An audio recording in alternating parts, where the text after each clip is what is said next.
Detik-detik puting beliung terjang Bontosi Banggai Laut, warga panik selamatkan diri. Video yang merekam ganasnya angin puting beliung menerjang pemukiman warga beredar di media sosial. Video berdurasi 45 detik itu kabarnya terjadi di Desa Bontosi, Kecamatan Labobo, Kabupaten Banggai Laut, Sulawesi Tengah, Kamis tanggal 16 Desember tahun 2021 pagi. Warga merekam pusaran angin di laut, lalu perlahan naik ke pemukiman warga. Angin berputar-putar, terdengar suara warga di video menegangkan. Tak selang berapa lama, angin semakin mengganas hingga mengangkat atap-atap seng rumah warga. Atap-atap itu naik ke atas mengikuti pusaran angin. Sedangkan sejumlah warga, termasuk anak-anak yang masih berseragam terlihat lari menyelamatkan diri. Lari, lari, lari, teriak warga di rekaman video itu. Informasi yang dihimpun tribunpalu.com, sejumlah rumah warga di Desa Bontosi mengalami kerusakan.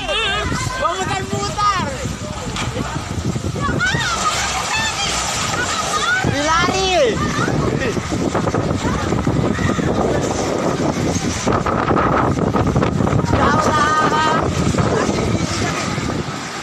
Woi lari ya kau lari!